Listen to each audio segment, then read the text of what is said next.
Marsya muslimin rahimakumullah, untuk acara yang selanjutnya adalah pembacaan ayat suci Al-Quran yang nanti akan dibacakan oleh Akhuna Dimas Saputra.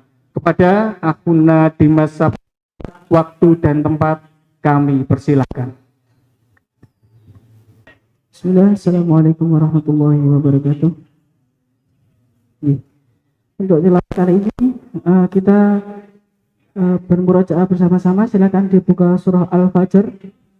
Nanti kita tilawah bareng-bareng. Seperti itu nggih.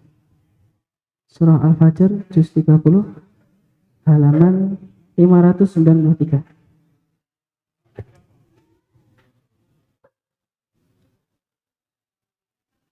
Sampai nggih, kita awali dengan ta'awudz dan basmalah bersama-sama.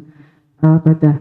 A'udzu billahi minasy syaithanir rajim. Bismillahirrahmanirrahim. Wal fajr wa layalin 'ashr wasyaf'i wal watr wal-laili idza yasr hal fi dzalika qasamun lidhi hijr alam tara kaifa fa'ala rabbuka bi'ad irama dzatil 'imad allati lam yukhlaq misluha fil bilad wa thamud alladhina jabu as-sakhra bil wad wa fir'auna dhil autad alladhina taghaw fil bilad فأكثروا فيها الفساد فصب عليهم ربك صوت عذاب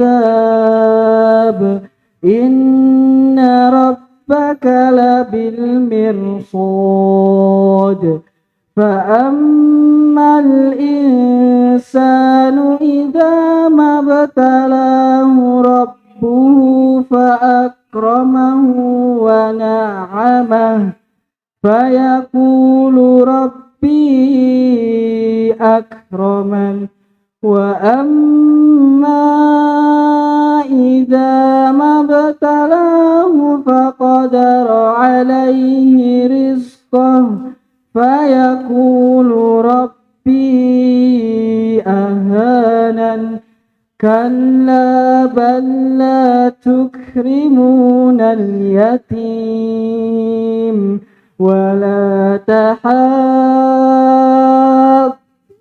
على طعام المسكين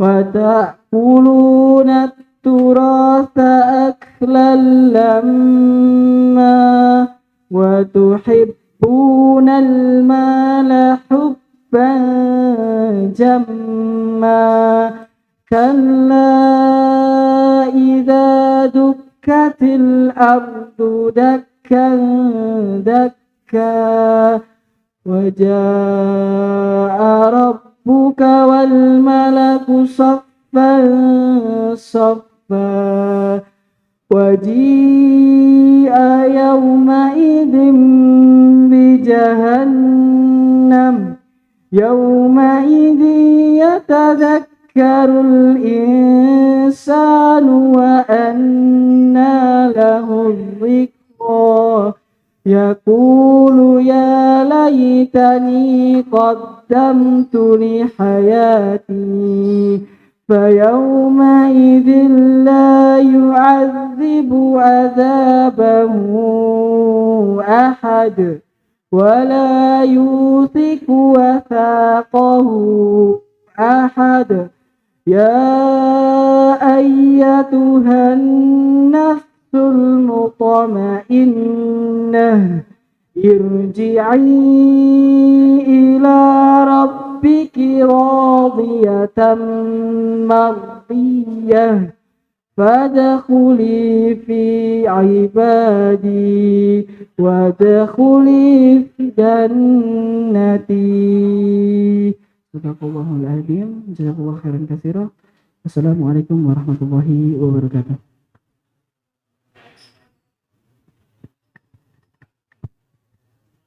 Jazakumullah khairan. Itu tadi pembacaan ayat suci Al-Quran yang dipandu oleh Akhuna Dimas. Semoga dengan kita saling membaca Al-Quran bisa membuka mata hati kita serta menambah keimanan serta ketakwaan kita kepada Allah Subhanahu wa Ta'ala. Allahumma amin. Marsura muslimin rahimakumullah. Acara yang selanjutnya adalah sambutan-sambutan. Untuk sambutan yang pertama yaitu sambutan dari ketakmiran Masjid Kamiatul Mustajabah yang nanti akan disampaikan oleh Abu Dimas. Kepada Abu Dimas selaku dari ketakmiran Masjid Kamiatul Mustajabah, waktu dan tempat kami persilahkan. Bismillah. Assalamualaikum warahmatullahi wabarakatuh. Alhamdulillah, alhamdulillahirabbil alamin, wassalatu wassalamu ala israfil anbiya'i wal mursalin. Asyhadu an la ilaha illallah wahdahu la syarikalah wa nasyhadu anna Muhammadan abduhu wa rasuluh. Allahumma sholli ala Muhammadin wa ala alihi wa sahbihi tabi'ahum bi ihsanin ila yaumiddin, amma ba'd.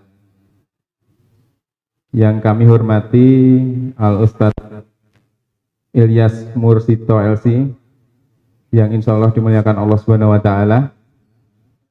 Yang kami hormati Ustadz ataupun pembina kajian yang kami muliakan. Yang kami hormati bapak-bapak, mas-mas, adik-adik yang insya Allah dimuliakan oleh Allah Subhanahu wa Ta'ala.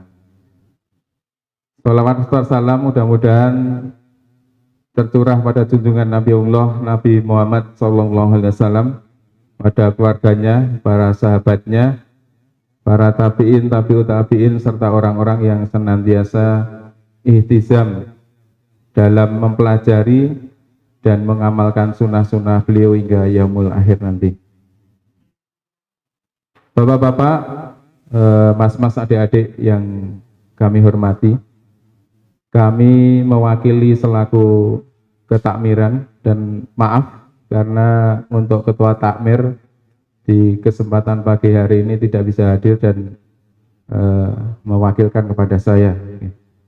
Yang pertama mengucapkan selamat datang, ahlan wa salam di Futurikum atas kedatangan panjenengan dalam acara daurah fikih muamalah jual beli di kesempatan pagi hari ini.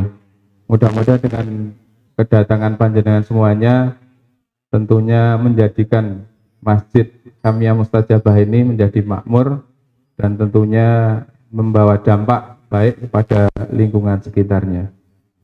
Dan yang selanjutnya kami juga mewakili dari kepanitiaan juga menghaturkan selamat datang juga pada acara kesempatan pagi hari ini. Dan apabila di depan panjenengan sudah tersiap napa niku snack kalih unjukan, kami monggo dirahapi sak renaning penggalih. Dan yang terakhir, kami dari ketakmiran dan kepanitiaan apabila dalam menyiapkan tempat, sarana dan prasarana mungkin tidak seperti yang panjenengan pikirkan atau mungkin banyak kekurangan, tentunya kami mohon maaf yang sebesar-besarnya. Bapak-bapak, mas-mas yang dirahmati Allah Subhanahu wa Ta'ala, kiranya itu yang dapat kami sampaikan pada sambutan kesempatan pagi hari ini. Sekali lagi banyak kekurangan dari kami dan dari panitia, mohon maaf yang sebesar-besarnya. Untuk itu akhir kalam, billahi taufik wal hidayah. Assalamualaikum warahmatullahi wabarakatuh.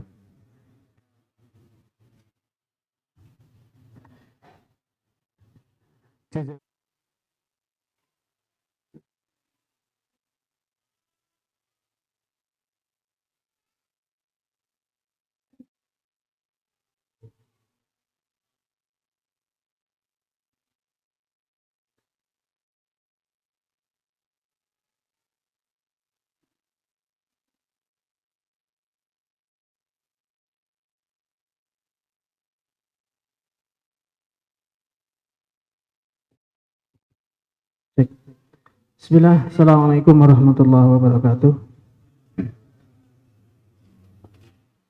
Alhamdulillah wassalatu wassalamu ala rasulillah wa ala alihi wa sahbihi wa mawalah. Asyhadu an la ilaha illallah wahdahu la syarika lahu wa asyhadu anna Muhammadan abduhu wa rasuluhu la nabiyya wa la rasula ba'dah. Qala Allah ta'ala fi kitabihil karim ba'dal a'yadzi billahi minasyaitonir rajim ya ayyuhalladzina amanu taqullaha haqqa tuqatih wa la tamutunna illa wa antum muslimun. Wa qala Rasulullah sallallahu alaihi wasallam ittaqillaha haitsu ma kunta wa atbi sayyi'atal hasanata tamhuha wa khaliqin nasa bi khuluqin hasanin. Fa in astaqal hadithi kitabullah wa khairul hadi hadi Muhammadin sallallahu alaihi wasallam. Wa syarrul umuri muhdatsatuha ala wa inna kulla muhdatsatin bid'ah wa kulla bid'atin dhalalah wa kulla dhalalatin finnar. Amma ba'du, wassalamualaikum. Alhamdulillah pada pagi hari ini, pagi menjelang siang. Jadwalnya pagi tapi datangnya agak siang. Astagfirullahaladzim katsiran, ya mungkin terlambatnya bukan agak banyak nih, memang banyak sekali terlambatnya. Dan saya mohon maaf duduknya agak gini karena emang kaki yang kanan masih agak sakit. Kemarin sepekan yang lalu menghindari orang nyebrang lari, akhirnya saya yang jatuh gitu ya. Masih agak sakit kalau dipakai untuk nekuk agak lama. Ya, alhamdulillah ala kulli hal di pagi hari ini Allah mempertemukan kita di kajian fikih muamalah yang beberapa bulan yang lalu kita sudah mengawali, kalau tidak salah sudah saya sampaikan terkait dengan klasifikasi transaksi, ya, hal-hal yang perlu difahami oleh seorang muslim, bukan hanya seorang pedagang, seorang muslim, bahwa dalam Islam, dalam fikih Islam, transaksi itu dibagi menjadi beberapa. Kalau tidak salah ada muawadhah, ada tabarruk, ada irfak, ada tautik, ada iktiman. Masing-masing transaksi punya sifatnya sehingga ada yang bisa dicampur, ada yang enggak. Dan satu-satunya transaksi yang boleh digunakan sebagai wasilah untuk mencari keuntungan hanya satu, yaitu transaksi muawadhah. Contohnya seperti jual beli, sewa menyewa, kemudian musyarakah, ada mudharabah. Kalau mungkin yang di pertanian namanya muzaraah, itu transaksi-transaksi yang bisa digunakan sebagai wasilah untuk mencari keuntungan. Yang lainnya tidak bisa. Artinya kalau misalkan dipaksakan bisa, tapi hasilnya akan menyelisihi kaidah syar'i. Itu yang sudah saya sampaikan kemarin. Sebenarnya singkat juga yang kemarin. Kali ini saya ingin menyampaikan beberapa hal yang diistimbatkan oleh para ulama menjadi faktor perusak transaksi. Hal-hal yang merusak transaksi. Biasanya kalau ada orang tanya dan pertanyaannya umum, akan saya jawab, selama di dalam transaksi Anda tidak ada 3 hal ini, berarti transaksinya selamat. Sebagaimana diungkapkan oleh Syekh Utsaimin, madama laisa fiha minar riba wa dzulm wala gharar fal aslu asihah. Selama dalam transaksi itu tidak ada riba, tidak ada gharar, tidak ada kezaliman, maka status transaksinya sah. Cuma kalau kita lihat di ungkapannya Ibnu Qayyim yang kemudian juga diungkapkan oleh Ibnul Arabi itu ya, kedua ulama tersebut menambahi dengan al-ghish. Ghish itu curang. Cuma saya lebih seringnya menggunakan apa yang diungkapkan oleh Syekh Utsaimin, karena kecurangan itu juga masuk dalam kategori kezaliman gitu ya. Jadi ya sama sebenarnya. Mau menggunakan yang ghish silahkan, mau menggunakan yang zulm juga silahkan, tetapi konteksnya itu lebih luas yang zulm.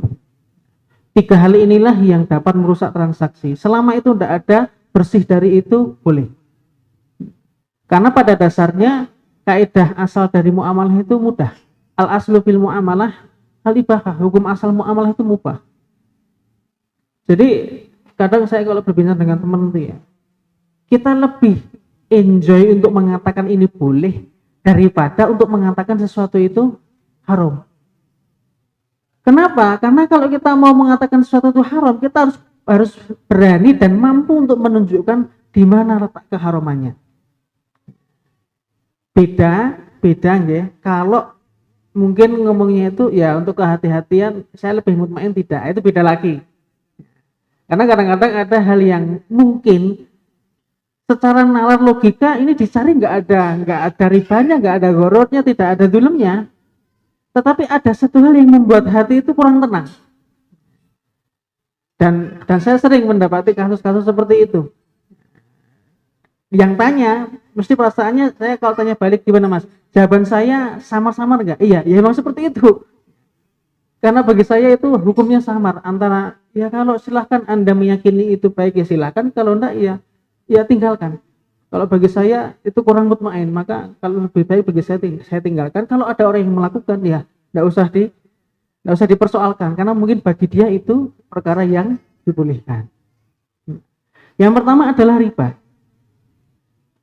Dari ketiga perusak transaksi tadi itu pembahasan yang paling runtut itu adalah pembahasan riba. Yang kalau dibahas itu mungkin sehari aja mungkin tidak selesai. Riba artinya tambahan. Itu secara bahasa. Artinya apapun bentuknya yang berupa tambahan itu pasti riba. Tetapi tidak semua tambahan itu riba yang diharamkan. Ada enggak riba yang tidak diharamkan? Ada. Nambah istri itu enggak haram. Nah, kan itu nambah juga. Kelebihan juga. Bahkan ada yang sampai getol mengatakan itu sunnah, ternyata kan gitu. Nambah makan itu enggak haram. Bahkan dalam transaksi pun ada yang berupa tambahan, orang menyangkanya itu riba, padahal bukan. Salah satu contohnya adalah mungkin jenengan pernah mendengar istilah namanya murabahah itu ya. Nah, murabahah itu kan ada tambahan. Orang melihat surahnya, melihat bentuknya itu seperti orang ngutangi. Karena faktanya memang orang yang menawarkan barang itu dia belum punya barang. Tapi ketika dia sudah mendapatkan barang, dia menjual atau dia mengambil uang dari orang yang tidak membeli lebih dari harga barang tadi. Contoh misalkan, ada orang datang ke saya, mau minjem duit. Ya memang mau minjem duit buat apa? Buat beli laptop Ustaz. Ya udah gini aja. Kamu butuh laptopnya apa? Nih, oke. Besok kesini lagi ya. Saya datang ke toko, cari laptop. Nih, gimana? Cocok nggak? Kalau nggak cocok nggak apa-apa. Ini saya pakai sendiri. Wah nggak jadi Ustaz. Ya sudah. Kalau dia nggak jadi kita nggak boleh maksa, nggak boleh. Loh kemarin katanya nyari kayak gini, dicariin kok malah sekarang nggak mau, gimana toh? Nah nggak boleh kayak gitu. Jadi transaksi murabahah itu yang sering menjadi persoalan itu adalah ketika calon penjual memaksakan barang kepada pembeli untuk membelinya. Itu masalah. Karena kalau sampai dia memaksa calon pembeli untuk membeli, sejak kapan calon pembeli jadi pembeli? Kan baru calon. Jadi calon mantannya Yusuf bagi mantannya Mas ya. Kayak calon ini siapa? Adik calon lo ya. Itu belum jadi istrinya, itu baru calon ya. Termasuk calon pembeli itu belum jadi pembeli. Sehingga pembeli masih bisa mengatakan, maaf Pak, saya tidak jadi. Itu boleh. Dan dia tidak berdosa. Karena kaidah syari'nya itu ada al-bayya'ani bil khiyari malam yatafarraqa. Kedua pelaku transaksi itu punya hak khiyar. Selama mereka belum berpisah. Punya hak pilih antara terus atau tidak. Nah, saya beli laptopnya 6 juta. Tapi ketika orangnya datang, saya ngomong, ini kemarin saya ngambil dari sana 6 juta. Saya kasih sama kamu, ya udah 6,5 aja. Kalau dibayar 1 bulan 6,5. Kalau dibayar lebih dari 1 bulan, nanti tinggal kita lihat mampunya berapa. Ini kan ada tambahan ya. Tapi tambahan ini belum tentu itu adalah riba. Saya mengikut pendapat yang membolehkan perkara seperti ini, karena ada yang sama sekali tidak membolehkan riba. Nah, afan, itu hidupnya akan sangat sempit sekali kalau seperti itu. Tapi kalau dia kekeh dengan pendapat itu, ya silahkan. Jadi itu tambahan juga, tetapi tidak masuk dalam kategori riba. Lantas riba apa yang diharamkan? Mungkin dalam benak kita sering, Allah itu haram riba. Nah, riba nanti pokoknya, nah, yang ngaji pokoknya nanti saya jawabannya. Setinggalan yang pokoknya gitu ya. Nah, riba itu para ulama membagi menjadi beberapa bagian klasifikasi ya. Tapi dari bacaan saya bisa dibagi menjadi dua kelompok besar. Riba jual beli dan riba utang piutang. Riba jual beli dan riba utang piutang. Riba jual beli. Riba jual beli itu lingkupnya sempit banget. Tidak akan terjadi riba jual beli kecuali pada 6 hal. Emas, perak, gandum, syair, kurma, garam. Saya ulangi. Emas, perak, gandum, syair itu hampir sama, tapi ada cuma dia jenisnya beda. Gandum, syair, kemudian kurma, kemudian garam. Riba jual beli tidak akan terjadi kecuali pada 6 hal ini. Dan perkara-perkara yang dikiaskan kepadanya. Kok beras itu disebut nih? Berarti beras itu riba. Sebentar. Beras itu dikiaskan kepada gandum, kepada syair, karena dia makanan pokok. Jadi riba jual beli tidak akan terjadi kecuali pada 6 hal ini. Contoh misalkan, saya ambil contoh yang paling sederhana. Dulu di daerah Jatiyoso ya, itu ada bapak punya toko itu gini. Saya punya tetangga saya itu ya dia tiap bulan dapat raskin. Cuma saya kasihan, masuk tangan ini guru-guru terus ini. Nah, saya berniat baik menukar berasnya itu dengan beras yang lebih bagus.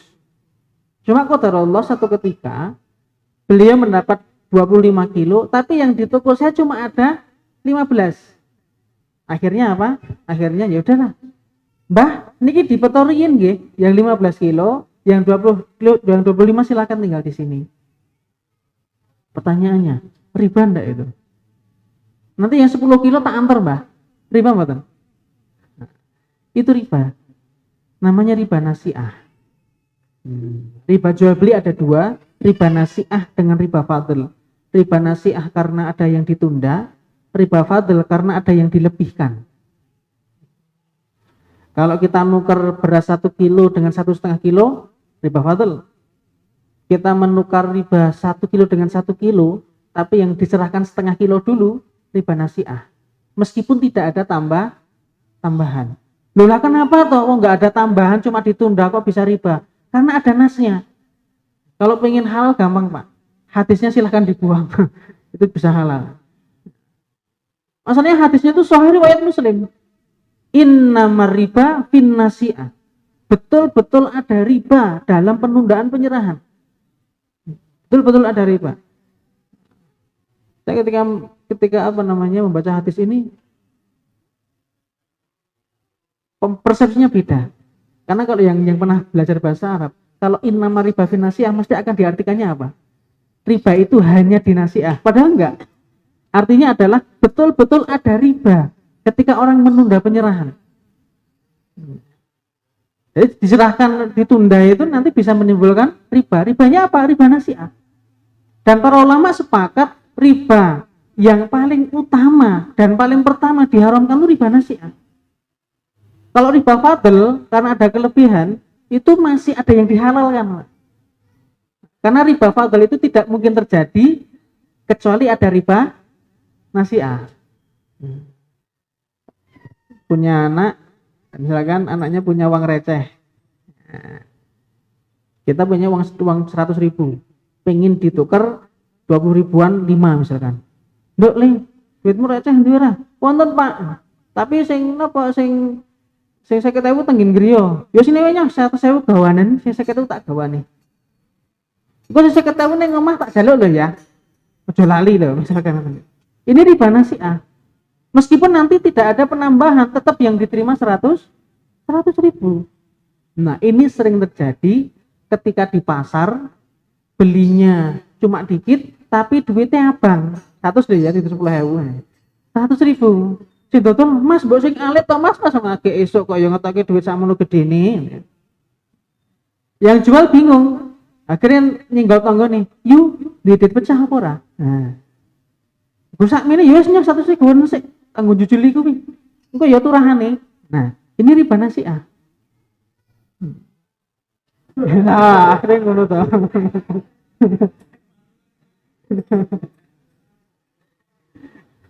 Cuma ada solusi, ya, ada solusi. Solusi ini dikemukakan oleh Syekh bin Baz. Boleh tidak saya menyerahkan uang 100, tapi yang saya terima 50 dulu. 50-nya nanti. Beliau ini fatwa beliau ya. Monggo mau diikuti apa enggak? Beliau mengatakan boleh, tetapi yang 100-nya sebagai jaminan. Artinya apa? Yang 100 ribu jangan dipakai untuk apa-apa. Memang betul-betul sebagai jaminan, disimpan rapat. Enggak boleh untuk beli, enggak boleh untuk pulaan, enggak boleh, disimpan dulu. Catatannya itu loh, guys. Kalau mau menggunakan fatwanya beliau. Tapi saya dalam hal ini kurang sreg dengan fatwa yang beliau sampaikan ya, karena orang akan cenderung alah duit podo wae. Nah, orang akan kesannya seperti itu. Nah, ini riba nasi'ah karena ada penundaan. Riba fadl misalkan, riba fadl.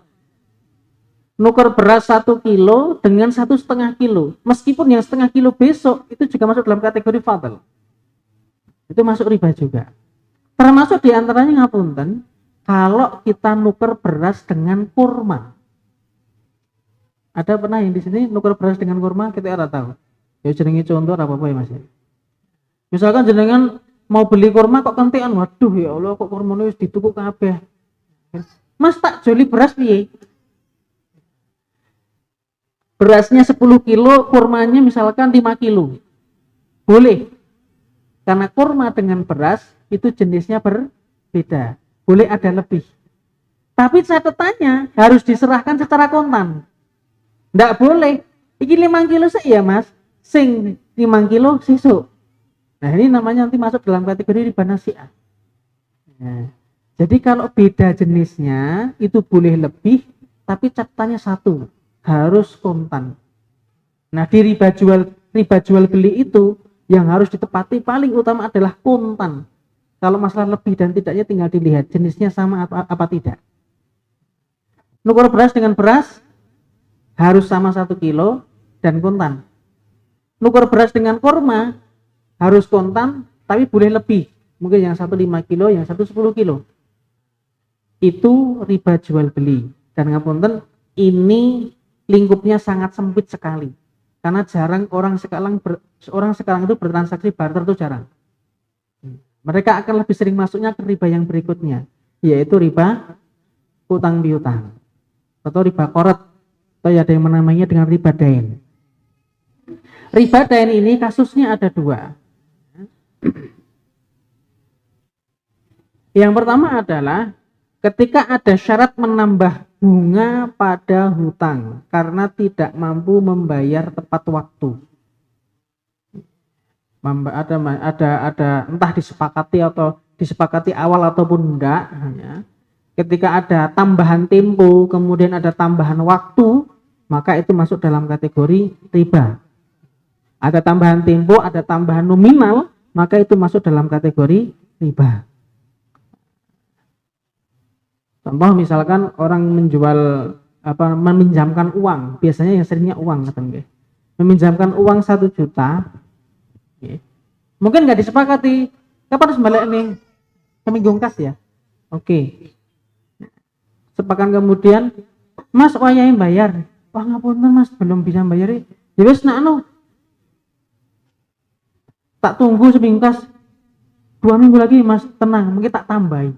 Nah ini ada penawaran tambahan punika termasuk kategori riba. Ketika hutang ada tambahan maka dia kategori riba. Lah aku kan jaluk. Menurut mazhab Maliki, sesuatu yang dijanjikan dalam transaksi utang piutang berupa tambahan itu masuk dalam kategori riba. Kan tidak disepakati. Anda diam, Anda menerima, berarti Anda menyepakati syarat itu. Maka di dalam utang piutang itu dia akan menjadi riba 3 hal. Disyaratkan, dijanjikan, menjadi kebiasaan. Ini disyaratkan, dijanjikan, dan menjadi kebiasaan. Disyaratkan, ini saya pinjami 1 juta, kembalikan 1.500.000. Dijanjikan, ya dijanjikan ini yang ngomong biasanya yang dipinjami uang. Ya. Saya dipinjami uang, kebetulan Mas saya pinjam uangnya 10 juta, insya Allah nanti saya kembalikan lebih lah. Nah itu dijanjikan, itu juga riba. Atau menjadi kebiasaan. Menjadi kebiasaan menika ndak ada ungkapan di awal, tapi orang sudah maklum. Oh, angger nilai ning kono berarti kok balik kene tambahi bebek siji mateng entah bakar apa goreng misalkan. Itu riba karena sudah menjadi kebiasaan. Kaidahnya adalah al-ma'rufu 'urfan kal masyruti syarton. Sesuatu yang menjadi kebiasaan itu seperti syarat yang tidak diungkapkan. Jadi kebiasaan itu seperti syarat yang tidak diungkapkan di dalam transaksi. Bentuk riba dain yang kedua adalah ketika seseorang menjual barang secara kredit. Loh kok jual beli? Iya, tapi orang jual beli kredit itu sebenarnya jual beli utang. Orang membeli dengan kredit itu sebenarnya membeli dengan utang. Di sebagian ulama seperti Syekh Albani kalau tidak salah itu mengharamkan yang namanya jual beli kredit ya, karena menjual dengan 2 harga. Beliau pakai hadis, walaupun hadis itu kalau dikembalikan ke kaulnya Imam Syafi'i sebenarnya mentah itu ya. Jual beli kredit misalkan cash 60 juta, kalau kredit 75. Setiap ada keterlambatan bayar, nanti dendanya 2.000 misalkan. Tambahan ini, ya, tambahan yang 2.000 loh, ya, bukan yang tambahan 60.000 menjadi 75 loh, ya. Boleh enggak seseorang kalau cash ini 60, kalau kredit 75? Boleh, dengan catatan harus dipastikan. Wes Mas, aku njiko sing 75 wae. Boleh. Tapi kalau sampai penjualnya mengatakan cash 60, kredit 75, kemudian yang pembelinya, ya tak jikok sih. Nanti saya mau pilih cash apa kredit? Yus pokoknya tak jikok sih. Nah inilah masuk dalam kategori larangan menjual dengan 2 harga. Nah Rasulullah SAW ansafkotain fi safkotain, atau ada yang riwayat yang lain sofkotain fi sofkotain. Ada 2 riwayat yang hampir sama, tapi dengan huruf yang berbeda, sof dan saf dan sin, tapi maknanya sama. Nah, yang dilarang itu adalah ketika kita menjual dengan lebih dari 1 harga, tapi tidak ditentukan harga yang mana, itu yang tidak boleh. Tapi kalau pengen boleh, berarti tawaran harga tadi yang dipilih yang mana, silahkan diambil. Nah, dulu pernah ada di emak-emak daerah Gentan ya, minta kajian fikih muamalah, oke lah. Nah itu ada yang tanya begini, Pak. Ustaz, saya punya barang ini kalau saya jual cash harganya 300, tapi ada yang minta kredit 2 bulan, 3 bulan, 4 bulan, 5 bulan. Akhirnya saya buat tabel, Ustaz. Kalau 1 bulan itu nanti harganya 450, 650. Kalau 2 bulan harganya sekian, kalau 3 bulan harganya sekian, 4 bulan harganya sekian, 5 bulan harganya sekian. Seperti itu boleh nggak, Ustaz? Boleh. Tetapi jenengan harus memastikan dia pilih harga yang mana. Jadi silahkan mau membuat harga berapapun silahkan, tetapi harus dipastikan dia pilih harga yang mana. Nah ada satu lagi yang triknya bukan seperti itu, Pak. Triknya itu begini, dia cuma memberikan 2 harga. Harga cash 60 juta, harga kredit 80 juta. Pak, jenengan kalau bisa bayar lebih cepat tak kurang 50.000 1 bulan. 4 bulan. Tapi kalau lebih cepat 3 bulan tak kurangi 100. Kalau lebih cepat 3 bulan 150. Ini kan tawaran menarik, Pak. Tawaran yang menarik. Saya tanya, kok harus seperti itu atau Bu? Justru tawaran ini yang banyak diminati, Ustaz. Kalau saya ngasih tawarannya kayak gitu banyak yang minat, dia mesti milih harga yang ini. Ngapunten Bu, kalau Anda mengatakan seperti itu berarti jenengan menjual satu barang dengan harga yang banyak. Ada harga potongan 4 bulan, harga potongan 3 bulan, harga potongan 2 bulan, harga potongan 1 bulan. Akhirnya ning omah mikir-mikir, kira-kira aku tak lunasi pirang sasi ya. Nah, itu menjadi tidak jelas. Bukan hanya ribanya, malah masuk ke dalam horor juga.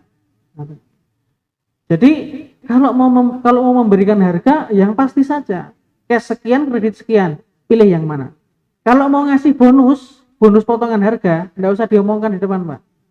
Ngomong aja. Nanti kalau lebih bisa lunas lebih cepat tak kasih potongan lah. Berapa? Pokoknya. Nah, itu boleh. Enggak usah diomongkan sekian enggak usah. Kalau jenengan lebih cepat bisa ngelunasi, nanti saya kasih potongan, itu diperbolehkan. Karena potongan harga itu masuk dalam kategori hadiah atau hibah. Dan hibah itu sifatnya boleh gharar. Nah, ini terkait dengan riba dain. Kemudian yang kedua adalah perusak transaksi yang kedua adalah gharar. Nah, Rasulullah SAW an bai'il gharar, Rasulullah SAW melarang jual beli gharar. Gharar itu apa? Gharar itu kalau disampaikan oleh sahabat Zuhaili, masturul akibah. Sesuatu yang tidak pasti kesudahannya. Sesuatu yang tidak jelas kesudahannya. Contoh yang sering digunakan oleh para ulama dalam memberi contoh transaksi gharar adalah jual beli janin. Jual beli janin. Jadi orang menjual kambing karena kambingnya bunting, maka harganya lebih mahal. Ini tidak boleh. Kenapa? Karena menisbatkan mahalnya harga hewan terhadap buntingnya hewan tadi. Padahal belum tentu. Ya rene isine piye? Nah, yang metu yang digomulin ngerti-ngerti terus keguguran piye? Nah, ngoten ya. Jebule wis mati kok kono dipantesan kok regane biasane 30 juta kok igur selawe, jebule pancen saka kono wis masalah misalkan.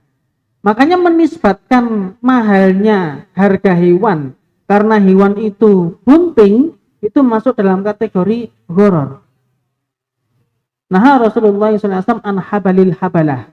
Rasulullah melarang jual beli janinnya janin. Tapi konteks hadisnya agak beda. Janinnya ini ngatakan ada orang punya sapi, sapinya bunting. Nah, yang saya jual itu adalah cucunya sapi yang bunting ini. Mungkin enggak Pak? Mungkin jenengan tidak pernah kebayang. Tapi ada yang seperti itu. Kenapa? Karena kadang ada orang yang menunggu keturunan pertama dari sapi tadi. Karena itu dianggap sebagai kualitasnya yang paling bagus. Oh, gandeng itu harus dipesen, aku mesen anak iku ya. Nah, itu. Peranakan yang kualitasnya mutu terbaik. Yang seperti ini tidak boleh. Ini tafsiran pertama para ulama terhadap hadis tadi. Tafsiran yang kedua adalah menisbatkan pembayarannya terhadap lahirnya anak sapi atau anak hewan tadi. Itu tidak boleh. Mas, engkau yang sapi ini ngelahirke tak bayar. Lah lahirnya kapan? Kan nggak mesti. Ini masuk dalam kategori gharar, tidak boleh. Termasuk dalam hal ini adalah akul fahal. Kawin suntik sapi. Niki wonten sing gadah lembu.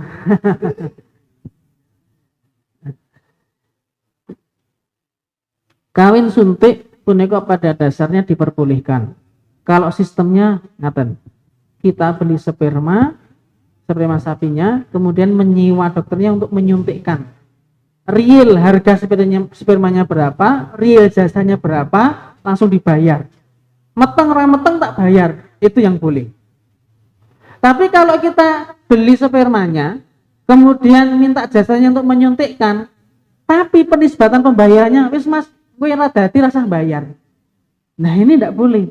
Itu masuk dalam kategori gharar. Menisbatkan pembayarannya kepada kejadian itu di atas kehendaknya Allah Subhanahu wa taala. Tidak boleh yang seperti ini. Termasuk juga contoh yang lain nggih punika jual beli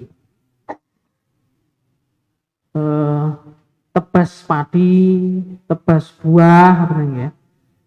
Itu nasnya ada. Hadisnya ada.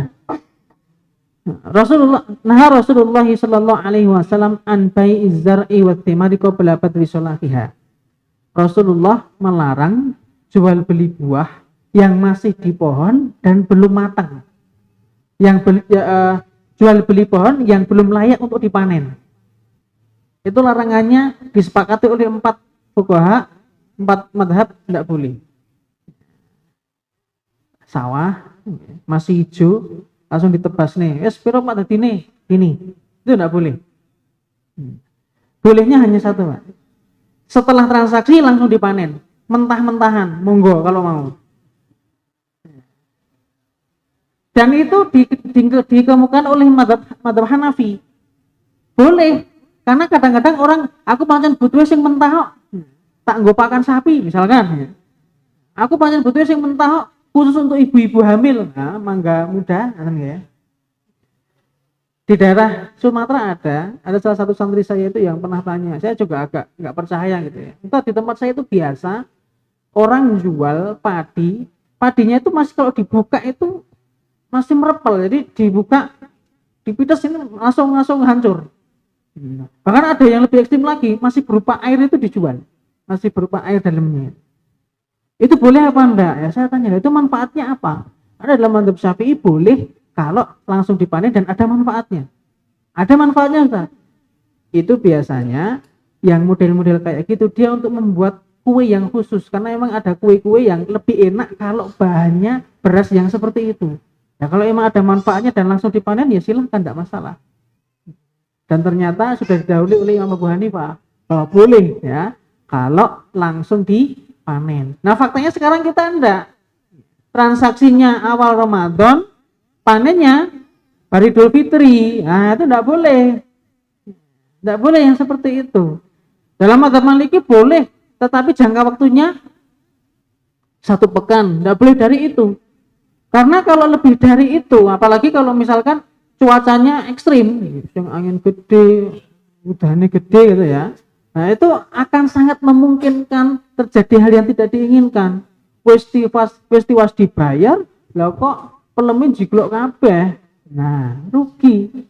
Tukang tebasnya rugi ngoten ya. Nah, ini diperbolehkan oleh para ulama dengan catatan tadi. Kalau emang sudah matang, boleh. Tapi kalau masih mentah disyaratkan harus segera dipanen. Lah monggo, mriki wonten sing tukang tebas. Nah, di ilmu riyen niku ngoten nggih. Apa? Ada beberapa hal yang menjadikan transaksi itu horor.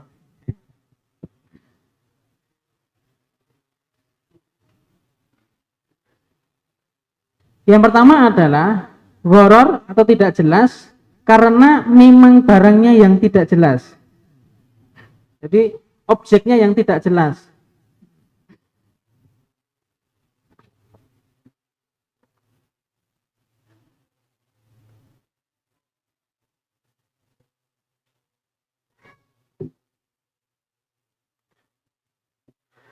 Contohnya adalah seperti yang saya sampaikan tadi tentang jual beli janin dan lain sebagainya.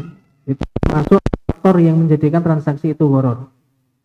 Kemudian yang kedua adalah tidak jelas dari unsur serah terimanya. Kapan mas? Kok ya yang longgar? Nah, longgarnya kapan? Jadi kalau kita misalkan serah terima barang dan serah terima uang, itu juga termasuk dalam kategori yang harus dijelaskan dalam transaksi. Rasulullah mengatakan fa'in sadaqa wa bayyana. Dan kalau keduanya jujur dan saling menjelaskan. Menjelaskan apa? Menjelaskan barangnya seperti apa dan menjelaskan kapan barangnya diserahkan. Besok, kata besok mawon, Pak. Kata besok saja itu masih ambigu. Ini hari apa? Ahad. Senin itu ya besok. Selasa itu ya besok. Rabu itu ya besok. Bahkan Ahad depan itu juga besok. Nah, ini biasanya sering transaksi pulsa biasanya. Sesuk ya ditunggu Kini wis pulsa entek ya. Tuku pulsa listrik, pulsa listrik wis entek belum dibayar. Wah, akeh tunggale ngono iki. Nah, ini harus diperjelas. Kadang ngapunten, kita sering seperti itu karo kanca dhewe mosok to ya aku ngemplang. Wong omahku yo niku ora pindah-pindah.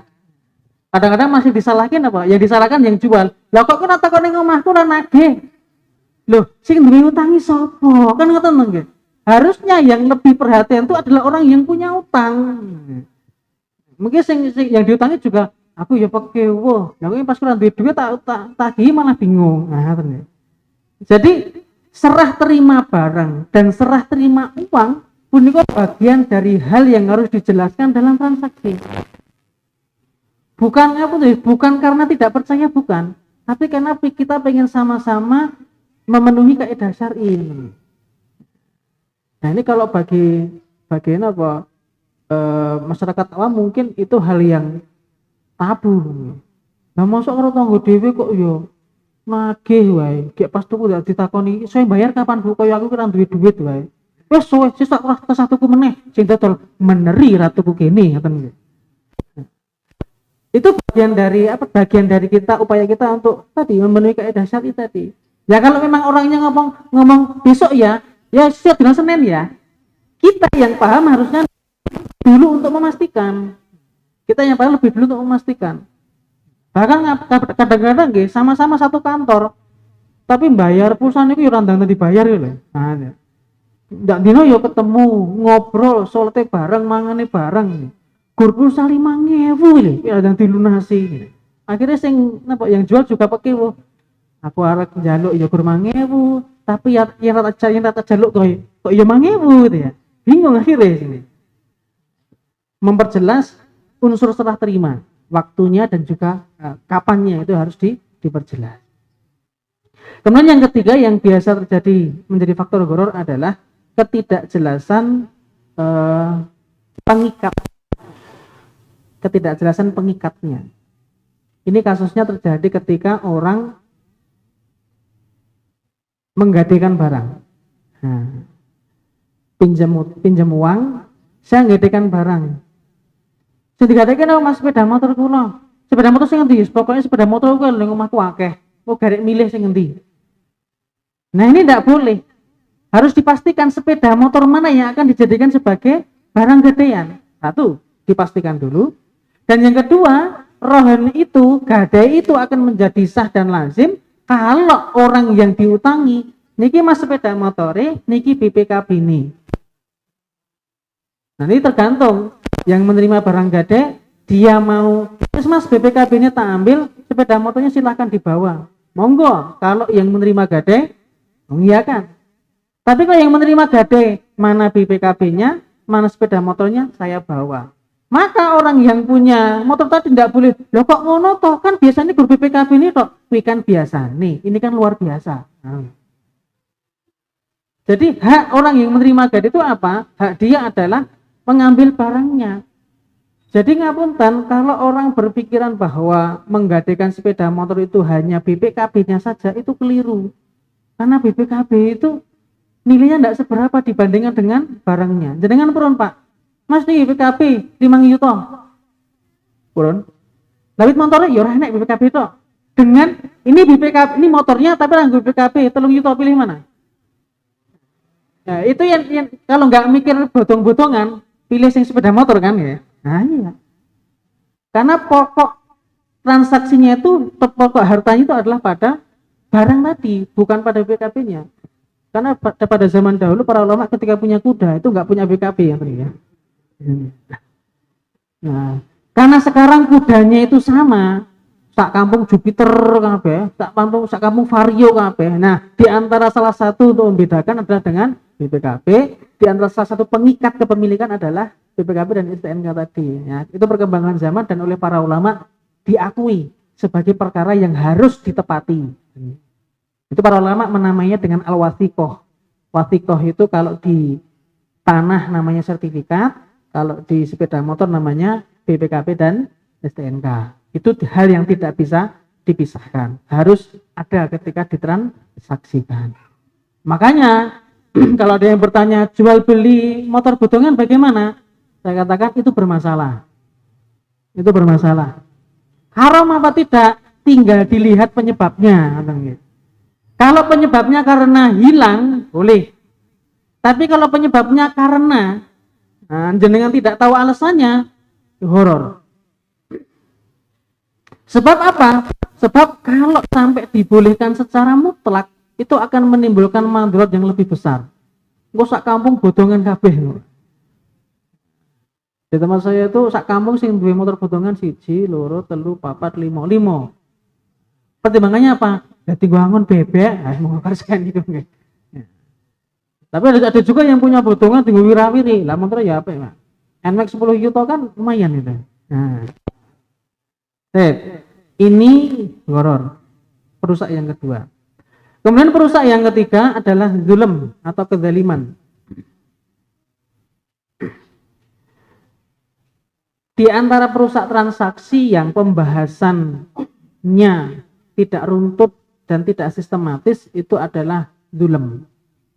Makanya kalau Bapak sekalian nyari pembahasan yang runtut, mungkin baru yang saya dapati di bukunya Ustadz Irwandi, itu baru ada. Yang lainnya belum ada. Karena kezaliman ini tadi, dia sifatnya itu umum. Riba itu juga zalim, horor itu juga zalim. Makanya kemudian para ulama ada yang mengkhususkan ghish, kecurangan tadi. Cuma ada beberapa hal yang bentuknya bukan kecurangan, dia masuk dalam kezaliman. Nah, kezaliman itu sebenarnya apa? Ini saya kutipkan dari Imam Ghazali mawon nggih, biar lebih mengerucut dan lebih jelas. Imam Ghazali mengatakan, kezaliman dalam muamalah adalah tindakan muamalah yang dapat merugikan orang lain. Dan termasuk diantaranya adalah bentuk penipuan dan kebohongan. Ini penjelasan dari Imam Ghazali yang langsung khusus beliau katakan, dalam muamalah yang dikatakan sebagai kezaliman adalah kalau seseorang itu merugikan orang lain, satu. Yang kedua, dia bohong atau menipu. Nah, di antara contoh kezaliman ini apa? Bai'un najas. Jual beli dengan manipulasi, entah yang dimanipulasi barangnya atau yang dimanipulasi harganya. Contoh misalkan saya berikan contoh yang dari contoh salaf ampun ya. Ada orang jual barang ya. Ini penjual, ini pembeli, transaksi. Datanglah orang yang ketiga. Itu berapa mas? Oh ini 50.000. Nah yang ini ngomong, wah itu sudah aku gelem. Akhirnya yang penjual ini, wah berarti murah lagi. Akhirnya dia membeli dengan harga 50.000. Ini praktek najas yang sering diungkapkan oleh para ulama dalam pembahasan fikih. Nah kalau yang sekarang sering terjadi di mana? Di lelangan. Nah, di lelangan. Kong kali kong. Aku sing bidding pitok ya. Tawon sakmono. Aku tak kei fee lah. Ini masuk dalam kategori najas. Karena apa? Dia memanipulasi memanipulasi harga. Seharusnya harganya bisa lebih, tetapi gandeng kong kali kong akhirnya kena harga itu yang lainnya diem. Sesok gantian ya. Nah, itu namanya najas. Najas mu'asir itu seperti itu. Termasuk diantaranya najas yang mu'asir yang kontemporer adalah ketika orang misalkan menjual harga barang ya, polaane misalkan 100. Kemudian dia tulis di situ 150.000 dicorek menjadi 120.000 misalkan. Itu bisa berpotensi ngapunten nggih, bisa berpotensi masuk dalam kategori najas. Orang berpikir, wah iki regane 150 dadi 120. Padahal yang jual tadi belum pernah menjual barang itu dengan harga 150.000. Kecuali ngapunten harga promo. Nah, kalau harga promo monggo. Ini barang ini mau saya jual 150, tapi karena ini baru penjualan awal, baru dibuka, maka saya jual dengan harga 120.000. Nah, ini monggo, boleh, silahkan, tidak masalah. Nah, yang sering terjadi kalau di Shopee kan kayak gitu, Pak. Harganya dinaikkan, di markup dulu, baru kemudian dicorek, kasih harga yang lebih rendah. Nah, ini berpotensi terjadi yang namanya najas. Termasuk dalam kategori najas atau kedzaliman adalah ketika seseorang memalsukan nota. Nah, minta nota kosong dari toko, ditulis sendiri, kemudian kasihkan, ini Pak tagihannya. Nah, baru kemarin 2-3 hari yang lalu ada yang bertanya, Ustaz, ini ada jamaah saya, karena yang tanya santri saya dulu tapi udah lulus, sekarang tugas di Sulawesi sana.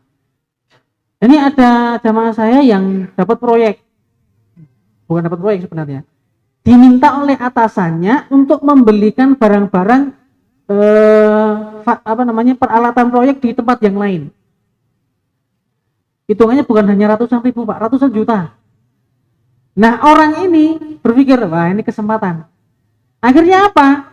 Dia membeli barang tadi, ya saya misalkan saja nih, membeli barangnya seharga 200 juta, kemudian diklaimkan ke toko, ke perusahaannya 300 juta. Lumayan, ke 1 juta. Nah, tapi akhirnya orang yang tadi agak bimbang. Kemudian ditanyakan ke santri saya, akhirnya aku sing kena sampuri, ditakoni oleh orang itu ya. Saya tanya, begini, statusnya dia ketika diminta bantuan oleh atasannya itu apa? Penjual apa karyawan? Karyawan, selesai. Dia statusnya adalah sebagai karyawan, bukan penjual. Ini satu. Yang kedua, ketika dia menyerahkan barang kepada perusahaan, dia mengatakan, Pak ini saya jual, apa dia mengatakan, Pak ini barangnya, ini tagihannya. Karena kalau dia penjual seharusnya mengatakan, Pak ini harganya sekian. Harusnya seperti itu. Artinya apa? Perusahaan harus tahu bahwa posisi dia saat itu adalah sebagai penjual. Nah kadang-kadang kita seperti itu. Ada yang beberapa yang seperti itu, lumayan nih, gue lagi barang neng kantor, sampai sana bayar dulu, kemudian dapat harga berapa, dinaiki sakmene, laporannya segini. Ini enggak boleh. Karena status dia saat itu adalah sebagai wakil dari perusahaan untuk mencari barang. Kecuali kalau misalkan begini, Pak saya boleh ngambil untung enggak? Oh silahkan cari, nanti kamu tinggal tulis saja maunya berapa. Nah, kalau seperti itu enggak masalah. Artinya pihak perusahaan tahu, oh ini fulan mencari barang kemudian mengambil keuntungan sekian. Nah, ini diperbolehkan kalau seperti itu. Ini salah satu contoh dari kedzaliman. Baik. Ini tiga bentuk perusak transaksi ya. Penjabarannya sebenarnya panjang lebar tapi saya ungkapkan secara singkat agar nanti untuk pertanyaan bisa kita perbanyak gitu ya. Baik. Ini 3 bentuk perusak transaksi, semoga bisa dipahami dan bisa mencerahkan lah. Walaupun saya yakin belum semuanya, ya, karena ya dengan bayangkan saja bukunya Ustadz Irwandi berapa tebalnya itu. Ada yang sudah selesai baca? Oh, yang beli masih sedikit ya. Itu lumayan lah kalau misalkan jenengan mau beli itu bagus. Jadi ada dalilnya, ada pertimbangannya. Walaupun ngapunten, kalau saya pribadi ada beberapa pendapat beliau yang ya beliau termasuk yang mutasyadid ya, termasuk yang keras dalam hal itu. Ada beberapa hal yang saya sepakat, ada yang tidak juga, karena memang ada pertimbangan yang lain. Demikian. Demikian barangkali hal yang bisa saya sampaikan. Dan setelahnya dari saya pribadi, astagfirullahaladzim. Subhanallah bihamdika asyhadu an la ilaha illa anta astaghfiruka wa atubu ilaik. Wassalamualaikum warahmatullahi wabarakatuh. Baik, alhamdulillah para ikhwah, itu penjelasan dari materi faktor-faktor perusak transaksi. Ya, merujuknya di 3 itu. Ya, tadi pengantar sebenarnya sudah saya sebutkan di antara ada juga al-maisir, perjudian, model-model seperti itu. Tapi merujuknya memang itu bentuknya kedzaliman, ujung-ujungnya seperti itu. Jadi memang untuk muamalah itu riba, gharar, dan zalim. Dan paling banyak itu memang di ranah zalim. Ya, alhamdulillah banyak faedah ilmu yang bisa kita dapat. Sebagian nanti mungkin kalau sudah tadi dijelaskan bisa langsung next pertanyaan selanjutnya Ustaz, karena mungkin beberapa yang ditanyakan yang sudah kita rekap ini sudah antum jelaskan berikut contoh-contohnya tadi. Ya, kita mulai saja sesi tanya jawab ini.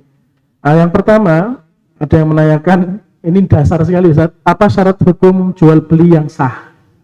Itu Ustaz, jawab langsung saja Ustaz. Baik, syarat jual beli yang sah itu ada 4. Ada 4. 1, syarat terjadinya transaksi, rukun-rukunnya harus terkumpul semua, ada semua. Barang harus jelas, harga harus jelas, jelas nilainya, jelas barangnya, jelas penyerahannya. Pelakunya harus yang mumayyiz, harus yang rosyid. Mumayyiz saja menurut jumhur ulama tidak boleh. Mumayyiz itu umur 6, 7 ya. Kalau balik rosyid umur 13, 14, 15. Artinya antara umur 7 sampai umur 12 itu masih dikategorikan mumayyiz. Belum balik, belum rosyid. Artinya transaksinya masih di bawah pengawasan orang tua. Apa Ustaz? Sah nggak itu Ustaz? Tidak sah. Nah itu yang jualan di SD, dengarkan. Makanya kalau di sekolahnya anak saya itu tidak boleh. Anak-anak tidak boleh membeli kecuali penjemputnya sudah datang. Biasanya gitu. Melebar sedikit Ustaz. Market day bagaimana Ustaz di beberapa sekolah? Nah itu dia. Kalau market day itu memang dibatasi. Iya. Itu memang dalam rangka untuk mengajari anak bertransaksi itu boleh. Dan biasanya nanti dibatasi harganya sekian berapa, anak diberi uang berapa. Dan apa ya, bukan mutlak tidak boleh loh ya. Bukan mutlak tidak boleh. Boleh, tetapi nilainya adalah sesuatu yang kecil. 5.000, 10.000 besar enggak, Pak? Besar enggak ya? Bilangnya tuku bensin 10.000. Tuku bakso ra entuk Ustaz. Ya. Tergantung urus. Kalau 10.000 dikatakan besar, berarti belum sah kecuali atas izin orang tua. Menurut madzhab Hanafi, yang agak fleksibel di sini madzhab Hanafi. Kalau orang tua mengizinkan, boleh. Kalau madzhab Syafi'i, ini ketat. Jadi selama anak itu belum mencapai usia rasyid, usia 13, 14, 15, maka dia tidak boleh mentasarrufkan harta dia dengan sendirinya. Iya. Wabtalu yatama hatta idza balagun nikah fa in anastum minhum rusydan fadfa'u ilaihi. Kalau sampai usia rasyid. Ini syarat yang pertama, yaitu syarat inqad. Syarat yang kedua agar sah adalah harus milik sendiri. Atau kalau bukan milik sendiri, dia mendapatkan izin dari pemilik barang. Nah ini syarat yang kedua. Jadi harus milik sendiri. Kalau bukan milik sendiri, dia harus mendapatkan izin dari pemilik barang. Kemudian syarat yang ketiga adalah harus bersih dari khiyar. Harus bersih dari khiyar. Tidak boleh ada kata-kata, misalkan, Mas, barangnya tak bawa dulu ya.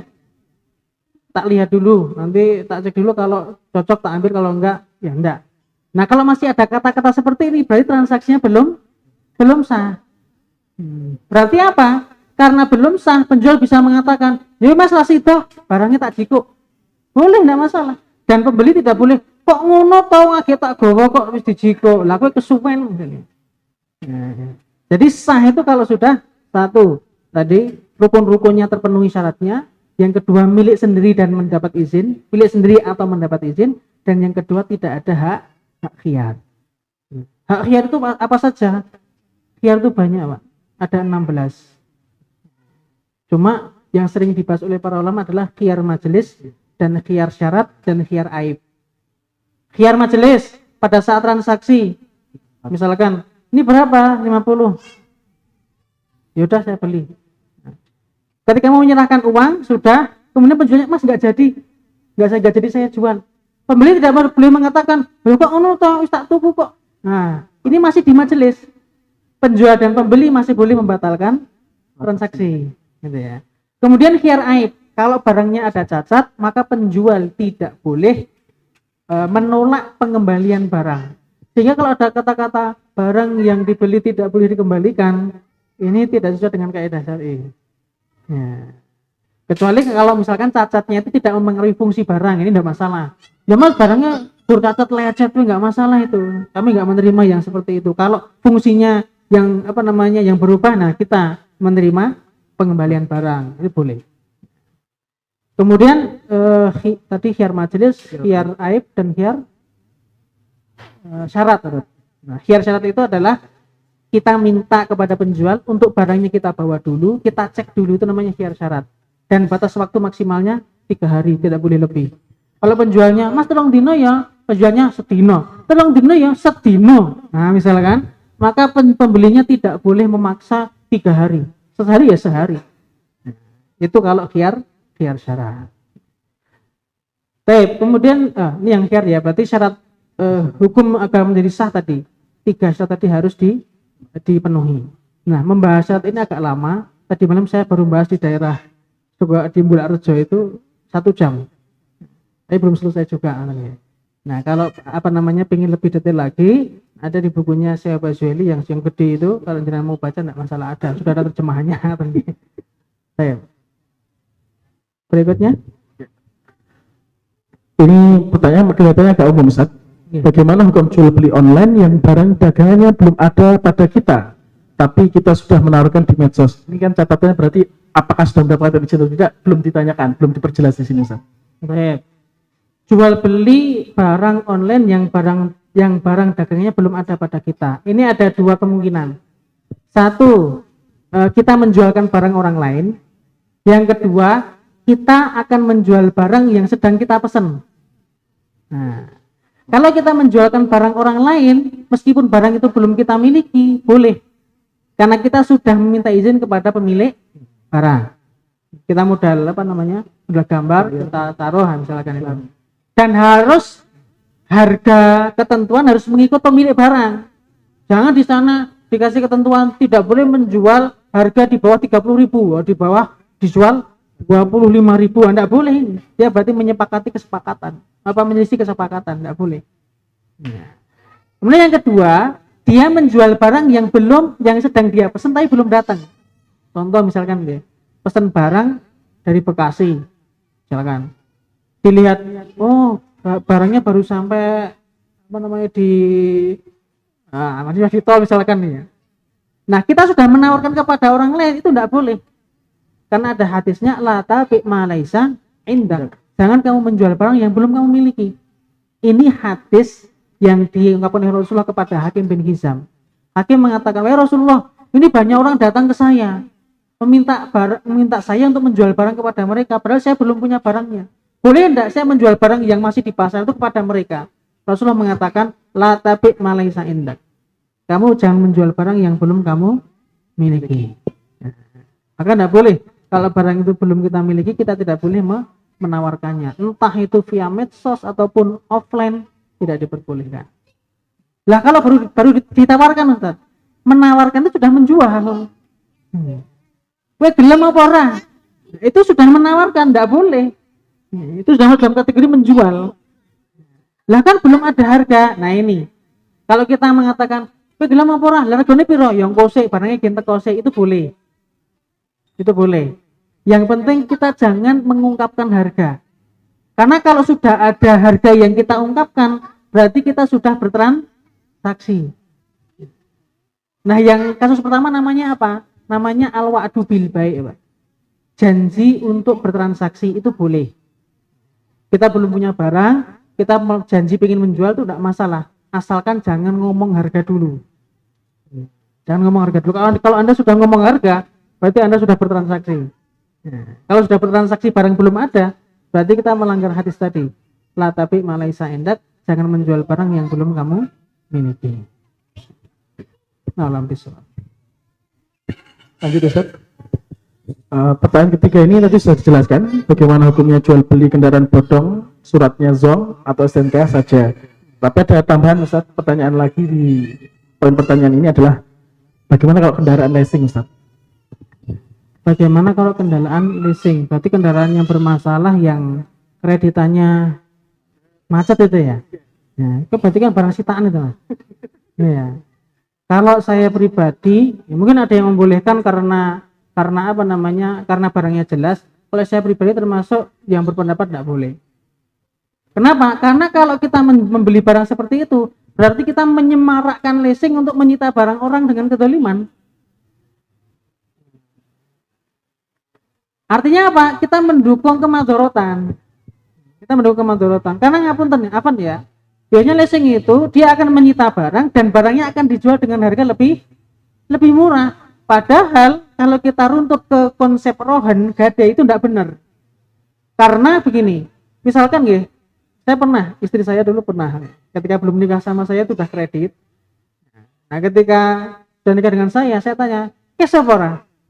Enggak ibu, kredit wes ditelatkan aja. Gen dijiko kayak itu kuliahnya wae. Karena apa? Abot. Apalagi dulu pakai sistem leasing. Jadi harganya harusnya 16 juta, tapi kalau angsurannya itu dipenuhi bisa sampai 25 jutaan. Lebih mahal. Akhirnya saya minta untuk wes dindek wae, engko yang wong ngireni kayak nopit montori. Kita ambil barang yang cash meskipun saya kan gitu ya. Lebih aman kemana. Jadi leasing itu biasanya ngambil barang dari kita dan barang itu akan dijual dengan harga lebih murah. Padahal dalam prinsip gadai, barang hasil sitaan atau barang untuk jaminan tadi itu tidak boleh dijual dengan harga di bawah harga standar, satu. Dan yang kedua, tidak boleh dijual kecuali atas kerelaan dari pemilik barang. Dua. Dan yang ketiga, kalau harga jual sepeda motornya itu melebihi dari nilai utangnya, maka sisanya harus dikembalikan. Silakan dicari leasing yang menerapkan 4 hal tadi. Orang enak ya wes berarti ya situ. Gawe dhewe ta.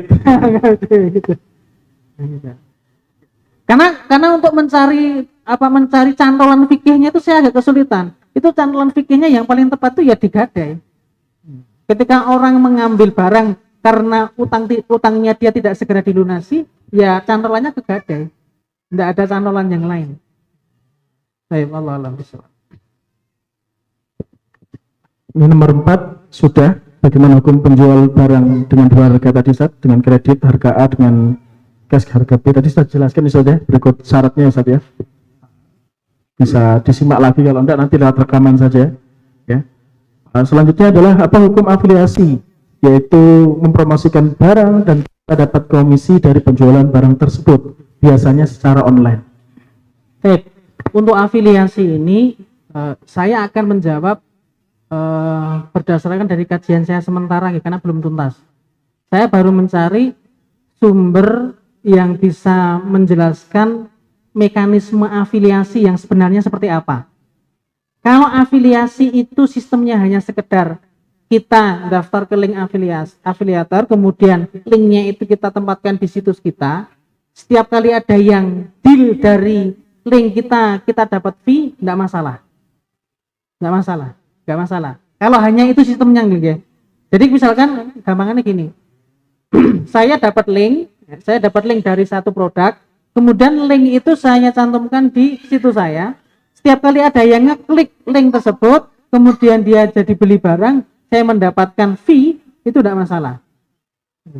Karena berdasarkan kajian saya sementara ya, untuk mendapatkan link afiliasi itu harus ada pendaftaran, administrasinya ada. Nah, administrasi ini itu adalah bagian dari akad. Berarti sudah ada akad antara yang pemilik barang dengan orang yang akan mengiklankan barang. Saya hanya bisa menjawab, saya bisa sampai situ. Karena yang baru saya dapatkan sistem afiliasi seperti itu. Nah, kalau ada yang bagaimana sistemnya, nanti ada yang kayak MLM lah, saya belum tahu itu. Saya belum tahu ada sistem yang seperti itu. Kalau misalkan ada, misalkan gini, misalkan saja. Ini ada link. Linknya ini untuk mencari orang yang mencari link. Paham ya Pak? Jadi saya punya link, kemudian link ini diklik oleh orang, sehingga orang tadi juga akan mendapatkan link. Ya. Nah setiap kali orang yang tadi itu berhasil menjualkan, saya juga akan mendapatkan hasil penjualan dia. Nah ini termasuk dalam kategori kezaliman. Karena dia mendapatkan hasil kerja dari hasil kerjanya orang lain. Kalau memang ada loh ya, ini baru mekanisme fiktif saya. Nah, karena dari hasil browsing saya belum mendapatkan mekanisme yang seperti itu. Allah alam kalau mungkin nanti ada di antara jamaah yang sudah menerapkan seperti itu, mungkin bisa berbagi informasi dengan saya untuk menambah data dari kajian saya. Mengatakan Allah alam bisawab. Nah, selanjutnya, apa hukum menggunakan aplikasi atau software program komputer bajakan atau ilegal yang hasil peretasan untuk bekerja dan mendapatkan keuntungan. Contohnya begini Ustadz, seorang desainer menggunakan software desain dengan cara hanya mendownload dari uploadan orang lain di internet, biasanya gratisan, tanpa membeli, padahal kalau kita membeli software tersebut secara resmi, harganya belasan juta dan kita gunakan untuk bekerja dan mendapatkan keuntungan. Baik. Kalau kita mengikut fatwanya Syekh Utsaimin haram. Karena apa? Karena berdasarkan fatwa dari Majma' Fikih Islam, yang namanya software, yang namanya hak cipta, nanti juga ada pertanyaan hak cipta juga ya, sekalian saja. Itu adalah sesuatu yang dikategorikan sebagai harta. Buku ada hak ciptanya, itu harta. Nah, padahal ada kaidah la yahilu li muslimin ayyahuda ma la akhihi ila bi nafsihi. Hadis yang bukan kaidah hadis. Tidak halal bagi seseorang untuk mengambil harta saudaranya kecuali dengan kerelaannya. Kira-kira kalau ada orang yang hak ciptanya itu direbut, rela apa enggak? Nah. Artinya apa? Berarti dia memakan harta orang lain dengan cara yang batil tanpa kerelaan dari yang punya hak cipta. Artinya kalau misalkan ada orang tadi software bacakan untuk kerja nyari duit nafkah gitu ya, itu ada yang berpendapat ini transaksinya bisa jadi sah tetapi haram. Saya agak bingung membahasakan itu. Sah dia transaksinya tetapi haram dan tidak ada berkah di dalamnya. Nggak cobi. Kalau jenengan dapat harta banyak tapi nggak berkah, kira-kira perasaan Anda bagaimana? Kecuali kalau software bacakan itu digunakan untuk kemaslahatan umat, untuk dakwah. Dalam arti bukan untuk yang bersifat profit, bukan untuk bekerja. Kalau bukan untuk bekerja silahkan. Ya, untuk desain untuk dakwah misalkan. Kalau nanti ada orang yang infak itu untuk dakwah, tidak masalah kalau yang seperti ini. Selama itu untuk kemaslahatan umum. Sebagaimana kalau ada orang baca buku ya, silakan baca buku, tapi bukunya jangan dijual belikan. Di copy, diperbanyak, kemudian dibagi-bagikan. Nah, silakan. Tidak masalah. Saya berpendapat itu boleh. Ya, termasuk kalau misalkan software tadi digunakan untuk berdakwah dan lain sebagainya, beliau membolehkan dan dalam kondisi tertentu. Kalau ada seseorang yang memang butuh itu dan tidak ada software yang lain selain itu, maka beliau mengatakan silahkan menggunakan itu, tetapi tetap berusaha mengumpulkan duit untuk membeli software yang asli. Jangan terlalu enjoy dengan yang bacakan. Apa maneh tiap bulan golek crack Mas. Nah, yang mudeng itu guyu ya, cara mudeng betul nang guyu. Desainer.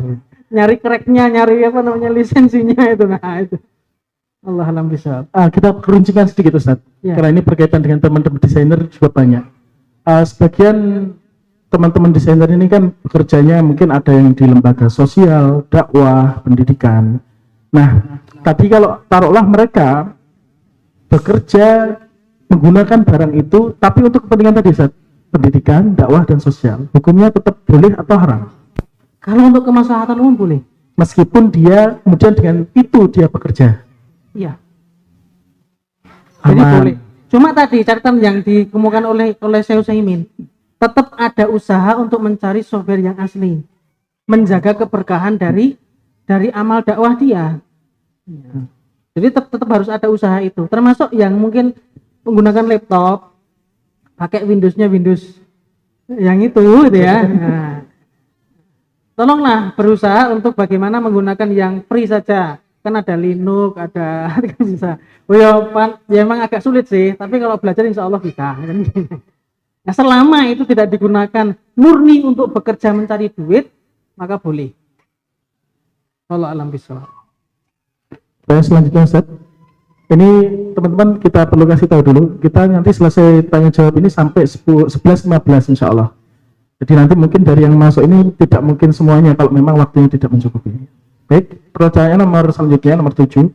Apa hukum COD? Misal kita pesan online, sistem dengan cara COD, ketika barang datang kita batalkan atau tidak jadi beli.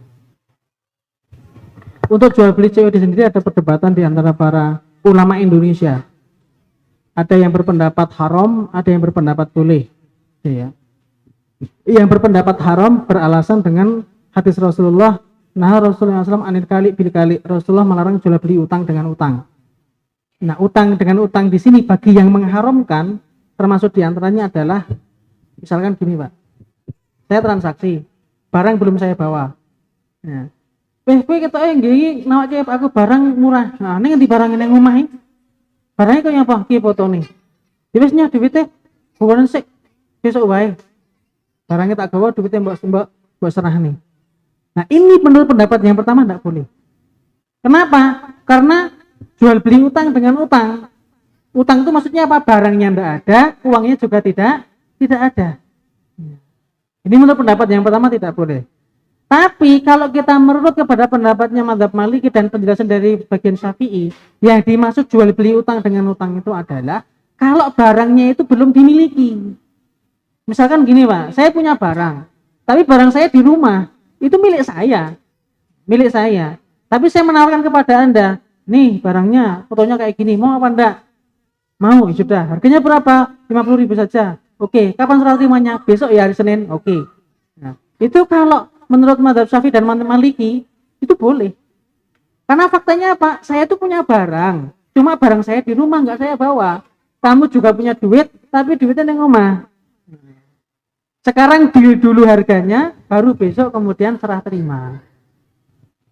Boleh tidak? Ketika nanti ngelihat barangnya, loh, kok barangnya kok yang ini usra sido? Boleh, karena masih ada hak khiyar. Kemudian yang punya barang, lah piye to wis digawa-gawa kene kok masuk ra sido. Kowe ngerti apa ora? Barangnya abot lho ya. Nah, ini kalau yang beli mesake ya wis lah mesake tak tuku ora apa-apa, ada masalah. Tetapi yang pasti ketika barang dibawa dia melihat langsung barangnya, maka dia memiliki hak khiyar, namanya khiyar ru'yah. Dan khiyar ru'yah ini disepakati oleh para ulama itu boleh, kecuali menurut sebagian dari ulama madhab Syafi'i. Ya, tapi jumhur ulama membolehkan khiyar ru'yah. Apalagi barangnya sudah difoto. Foto itu kan lebih mewakili dari omongan, Wak. Aku duwe sepeda motor warnane putih biru, bane anyar kabeh. Bar di servis warna pokoknya apik lah, kempling ya. Dan delok koyong ini kempling. Nah, misalnya gitu ya.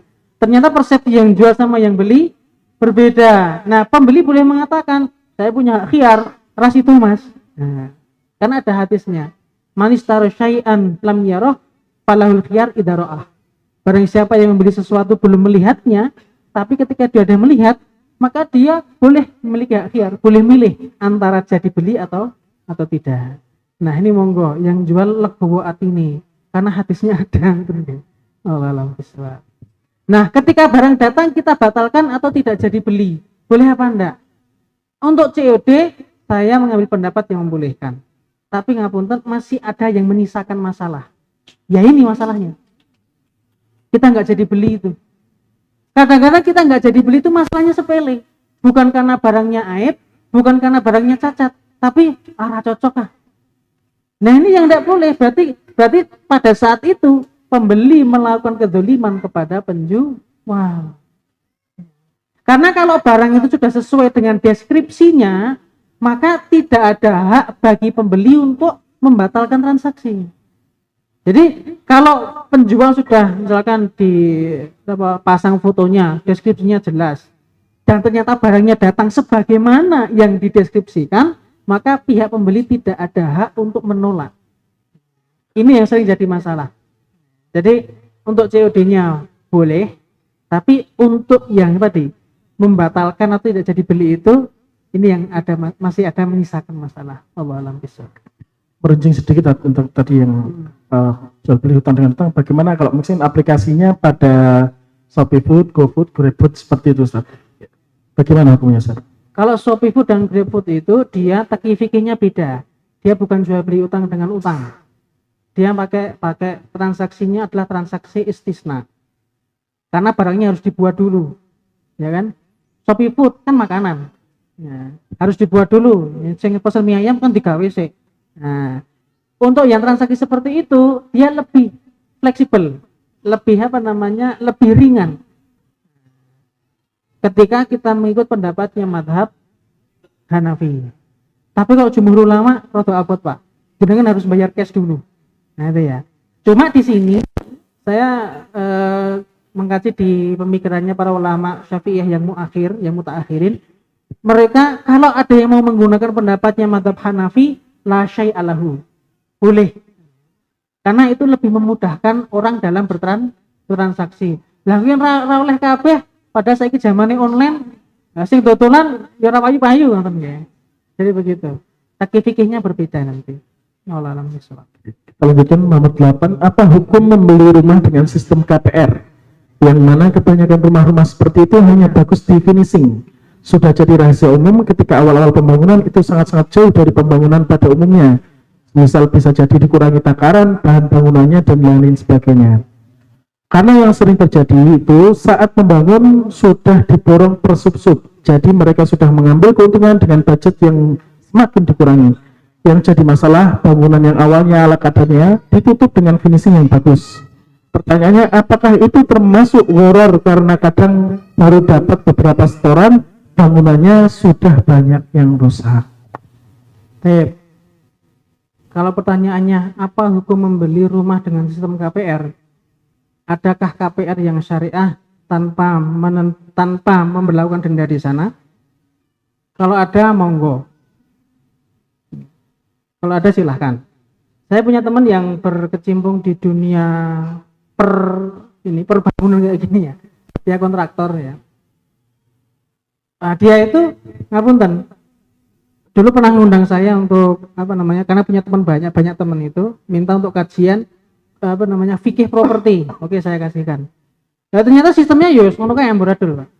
Tapi alhamdulillah sudah mulai diperbaiki. Nah, untuk sistemnya itu bisa menggunakan sistem istisna dan sistem murabahah.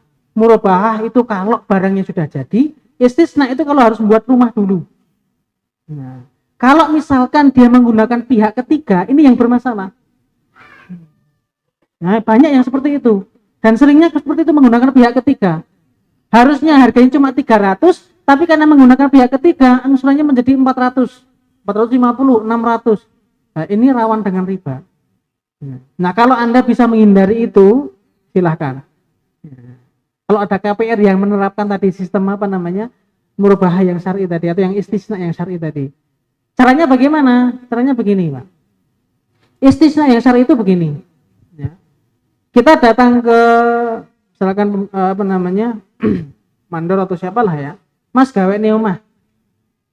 Seperti ini, rancang bangunnya, bahan-bahannya seperti ini. Oke, berapa totalnya? 450 jadi. Sudah, 450 itu harga fix, tidak boleh berubah. Kemudian dibuatkan, rumahnya jadi, bayar. Bisa bayarnya di awal, bisa di tengah, bisa di akhir, bisa dicicil, bisa cash, monggo, silahkan. Tapi tetap segitu. Nah, cuma kadang-kadang gini, ini yang sering terjadi. Lah kan bahan bangunannya sok kadang munggah miduk. Nah itu dia. kayak dulu ada tukang kayu. Nah, tukang kayu. Lah ketika transaksi harganya sudah deal, tapi ketika barang jadi ternyata membengkak, Pak.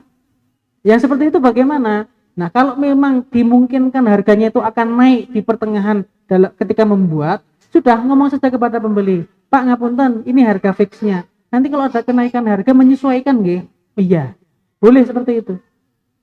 Jadi menyesuaikan, artinya ada sulh di sana. Berapa penambahannya? Ya harus jujur, orang di mark up gitu ya. Atau mungkin tok main munggah padahal stok lama. Nah, itu nggak boleh seperti itu ya. Dia punya stok lama tapi gandeng jobo munggah, wah kesempatan nih. Nah, ini nggak boleh yang seperti ini. Harus jujur. Nah. Tadi ada pertanyaan, apakah itu goror karena kadang baru dapat beberapa setoran bangunannya sudah banyak rusak.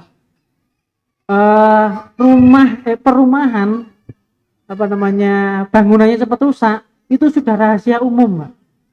Apakah itu goror? Enggak, itu dolim. Bukan goror, tapi dolim. Yang dolim siapa? Yang dolim yang buat rumah. Bagi konsumen enggak, dia enggak masalah. Dia cuma orang yang ridho untuk didolimi saja. Jadi kalau misalkan KPR-nya sudah syar'i, sudah benar, Tapi dia tahu, aku paling bangunannya 2 tahun ambruk, wis tak dandani dewe. Dan dia ridho dengan itu, ya sudah. Nanti tidak ada akhir karena dia tahu barang ini kalau baru jalan 2 tahun akan banyak yang rusak. Berarti dia ridho untuk didolimi tadi. Jadi seseorang yang mengetahui kecacatan barang dan dia menerima cacat barangnya, dia mau membeli, itu sudah tidak punya hak khiyar lagi, Pak. Jual belinya sah. Cuma orangnya tadi yang bermasalah, penjualnya nih. Semoga di sini nggak ada yang jadi penjual pelaku KPR semoga. Dengan sistem tadi maksudnya. Alhamdulillah. Nomor 9 Ustaz.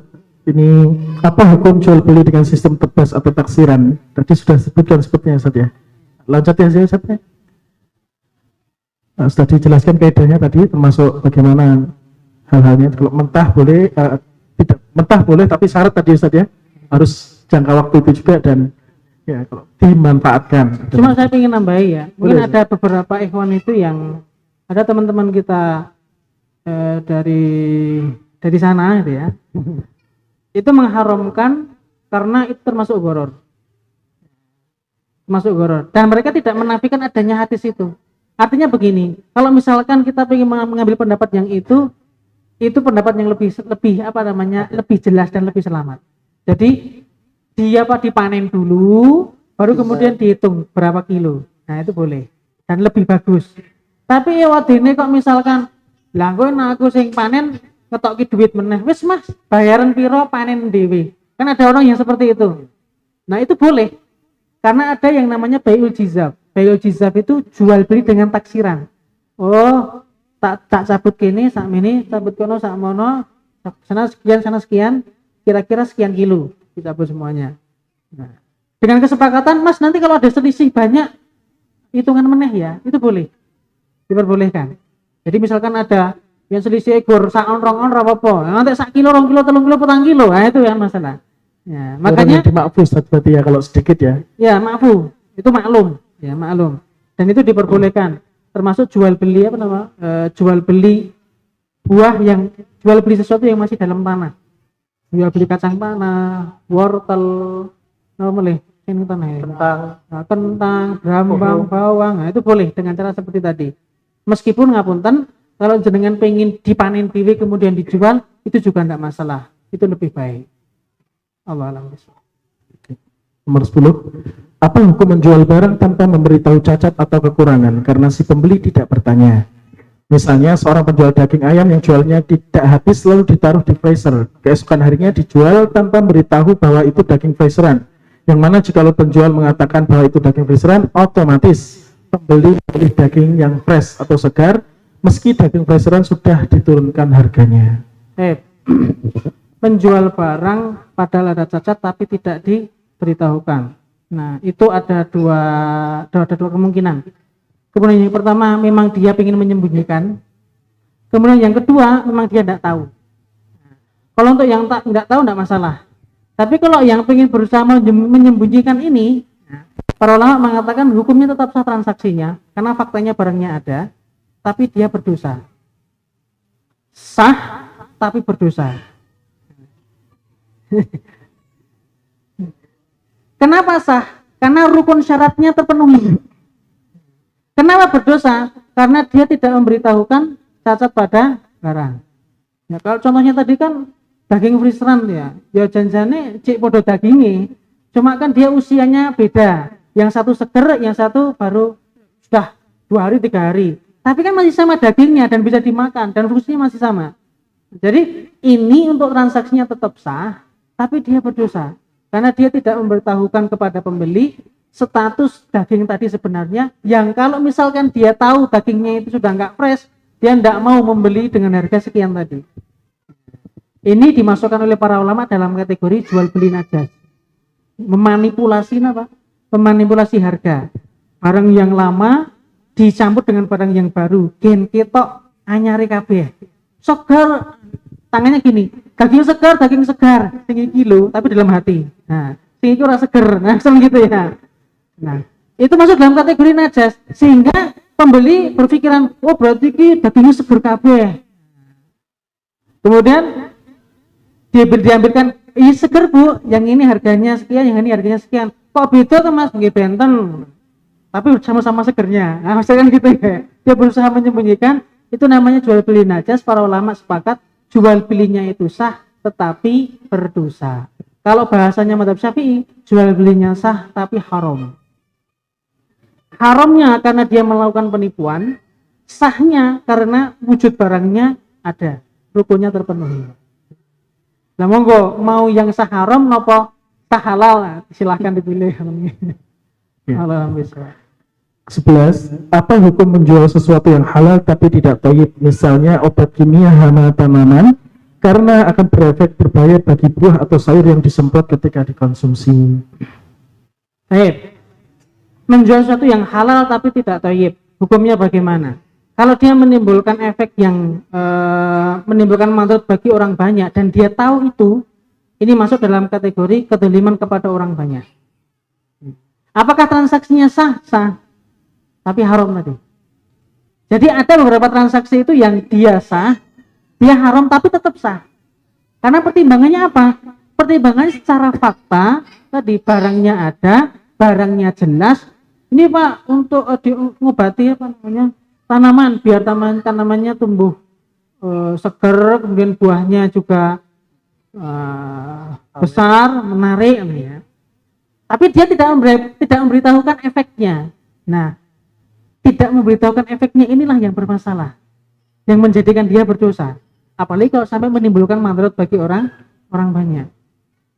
Jadi untuk yang ini transaksinya tetap sah, tetapi dia berdosa. Nah, sekali lagi, mau yang sah dosa apa sah tapi tidak berdosa, itu pilihan. Hidup adalah pilihan. Tinggal jangan pilih yang mana. Alam bisa. Pertanyaan ke-12, bolehkah menyewa rumah namun dengan syarat semua uang sewanya digunakan untuk memperbaiki rumah tersebut? Baik. Mazhab Syafi'i sama Hambali berpendapat tidak boleh, batal transaksinya. Mazhab Hanafi dengan mazhab Maliki berpendapat transaksinya sah tetapi syaratnya batal. Artinya apa? Artinya pemilik rumah tidak harus menggunakan uang tadi untuk memperbaiki rumah. Jadi di situ. Kalau kita kembali kepada Syafi'i dan Hambali, itu transaksinya batal. Kenapa? Karena dia memberikan satu syarat yang syarat itu mengekang hak kepemilikan dia. Yang jenenge wong namanya orang menyewakan rumah dapat duit, ya pengennya duitnya bisa digunakan untuk tinggal piknik, tinggal jajaki anake. Lah kok iki malah dirayakke nang omah. Nah, berarti dia membatasi hak kepemilikannya. Nah, ini menurut mazhab Hanafi termasuk syarat yang lagun, syarat yang sia-sia, syarat yang tidak harus ditepati. Kalau mazhab Maliki, ini termasuk syarat yang batil. Syaratnya batil, tetapi transaksinya sah. Mana yang lebih tepat? Ya. Al-ikmalu aula minal ihmal. Mengamalkan satu tindakan itu lebih utama daripada membatalkan. Jadi itu transaksinya sah sewanya, tapi pemilik rumah tidak harus menggunakan uangnya untuk memperbaiki rumahnya. Kecuali ngapunten, rumah itu tidak bisa ditempati kecuali setelah diperbaiki. Nah, ya apa so dinggo to Mas wong omah diganti bolong. Ya nuduh terus aku piye? Ya ning pakai ember. Masuk ember paten telecek ning nggon. Nah, itu tanggung jawab pemilik rumah. Kalau sampai rumah itu tidak bisa ditempati tapi yang penyewanya sudah membayar, maka penyewa rumah berhak untuk meminta uangnya kembali. Kenapa? Karena yang namanya barang sewa itu yang diambil kemanfaatannya. Lah kalau barang tidak bisa dimanfaatkan, bagaimana dia tanggung jawabnya bagaimana? Terus uang dia kompensasinya apa?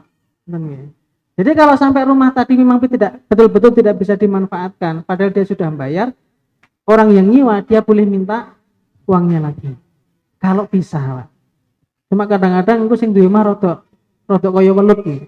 Melayu ini melayu rono, biasanya kayak gitu. Ya udah, kalau gitu cari pemerintah setempat untuk menyelesaikan masalah tadi kalau memang sulit untuk diselesaikan. Baik, wallahu a'lam bishawab. Tinggal 2 menitan Ustaz. Kalau mungkin diselesaikan sampai separuhnya 15 nggak apa ya Ustaz ya? Monggo. Mudah-mudahan cukup. Baik, mungkin agak singkat Ustaz jawabnya. Bagaimana hukumnya jika di awal peminjaman uang, orang yang meminjamkan uang mensyaratkan ada setoran nominal khusus di luar hutang, tapi di akhir majelis dibatalkan? dan akhirnya seiring berjalannya waktu si peminjam terkadang yaitu tidak mesti setiap bulan, hanya ketika usaha lagi ramai memberikan nominal yang tidak menentu dengan alasan balas budi, padahal dulu syarat tersebut sudah dibatalkan. Sedangkan yang dipinjami setiap diberi uang balas budi menolak, tapi si peminjam memaksa memberikan. Apakah yang demikian termasuk riba? Saya jawab dengan pernyataannya Ibnu Taimiyah yang secara jelas ya. Pemberian tambahan itu diperbolehkan satu, ketika barang sudah dilunasi, ketika utang sudah dilunasi. Yang kedua, ketika sudah satu, kalau dia memberikannya setelah dilunasi itu boleh. Kalau pas bersamaan Ustaz, bawa pelunasan sekalian, Boleh selama tidak dijanjikan, tidak disyaratkan, dan tidak menjadi kebiasaan. tiga tadi ya. Tidak kata tadi. Terus kalau dia boleh tidak dia memberikan tambahan ketika belum dilunasi, boleh kalau sudah menjadi kebiasaan sebelum terjadi akad utang piutang. Misalkan saya datang ke rumah teman biasa ngasih duit ke anaknya. Nah, itu belum ada hubungan utang piutang. Tapi satu ketika datang ke situ saya pinjam uang. Nah, karena saya sudah punya kebiasaan ngasih duit ke anaknya, maka pemberian ini boleh saja, tidak masalah. Tidak masalah. Ila ayakuna bainahu wa bainahu. Itu lafal hadisnya.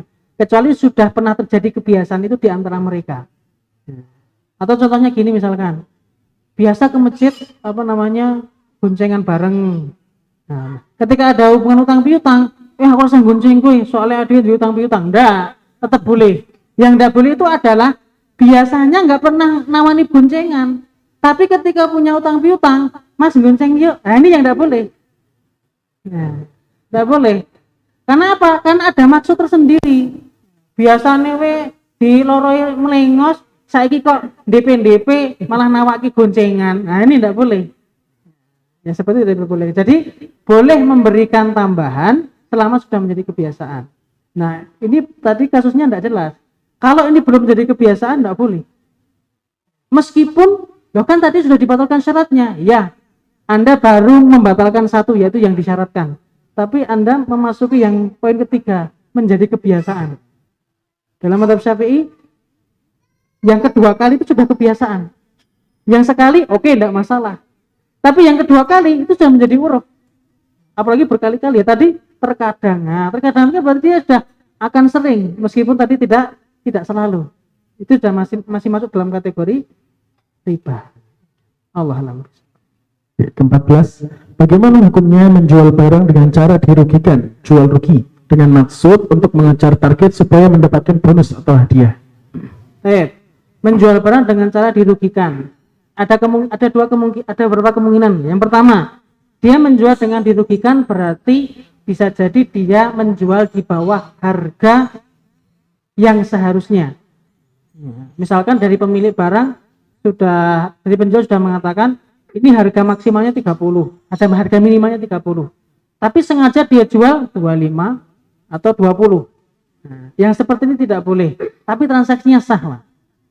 Transaksinya sah, tapi dia haram karena dia sudah menyelisih amanah dari pemilik barang.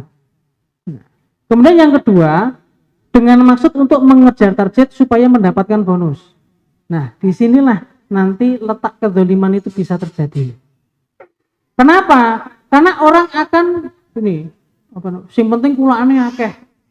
Kulaannya banyak, kemudian numpuk barang di rumah. Efeknya apa? Barangnya dijual dengan harga lebih rendah.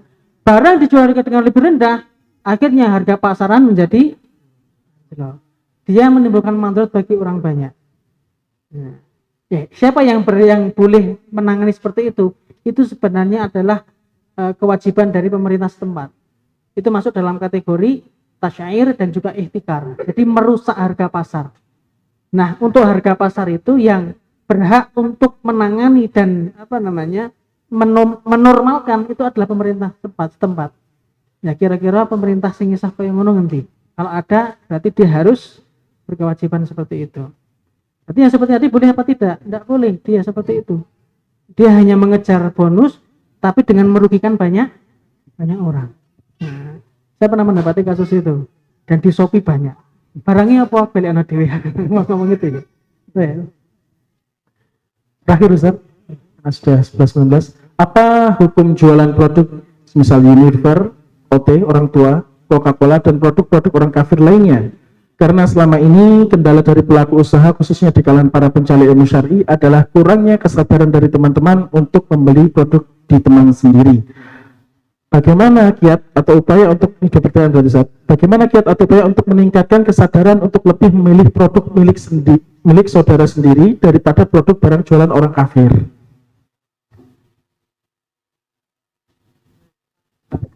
Nomornya 15 tapi pertanyaannya 2, berarti 16. Bercabang nih. Apa hukum jualan produk Unilever, OT, Coca-Cola dan lain sebagainya? Secara hukum fikihnya jual belinya boleh. Kenapa? Karena Rasulullah juga bertransaksi dengan orang-orang Yahudi.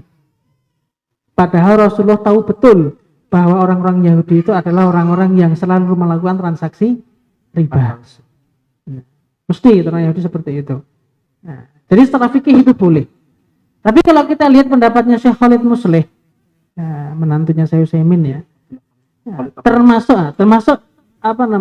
termasuk di antara prinsip yang harus dipegang oleh seorang muslim adalah muwalatul mukminin.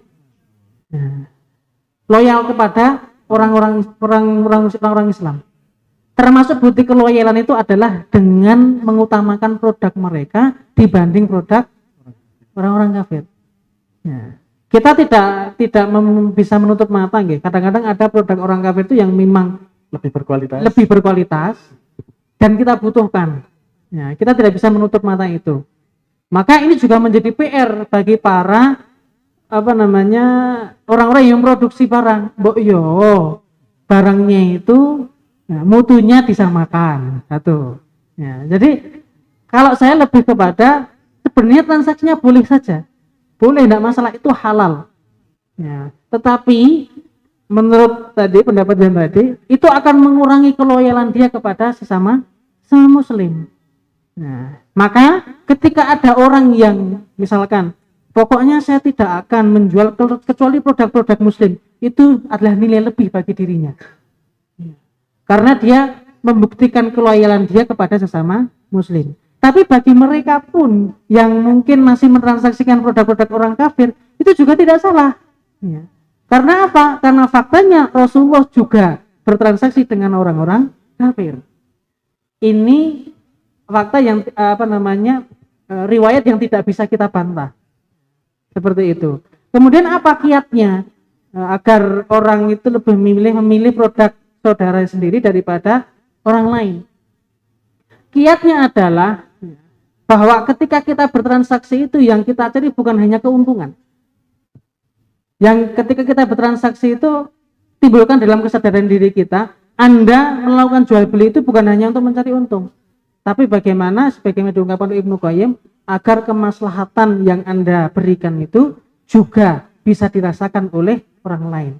Nah, kalau kita memberikan kemaslahatan tadi kepada sesama muslim, maka akan lebih banyak faedahnya daripada kita memberikan kemaslahatan kepada sesama kaum, kepada orang-orang kafir. Jadi untuk kiatnya ya tadi produknya diperbarui.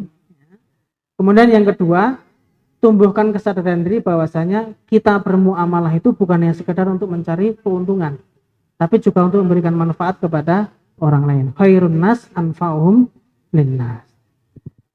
Itu barangkali yang bisa saya sampaikan. Baik, karena kendala waktu, pertanyaan-pertanyaan yang ada bahkan masih masuk terus ini. Teman-teman itu lucu ya, sudah dikasih tahu kalau di majelis jangan bertanya, nanti numpuk dan waktu mepet ya. Kita sudah kasihkan solusi, jauh-jauh hari silakan pertanyaan dikirimkan. Jadi maaf yang tadi ngechat saya, bahkan miss call juga ganggu saja itu orang. Barani tak cegat mulai. Ya, kita cukupkan sampai sini sesi tanya jawab. Mungkin akan kita lanjutkan lagi di sesi-sesi Daurah Ilmiah Fikih Muamalah selanjutnya insyaallah. Saya selaku moderator mohon maaf apabila ada kekurangan dalam penyampaian dan pembawaan. Ya, saya cukupkan sampai sekian. Saya kembalikan kepada MC. Jazakumullah khairan katsiran.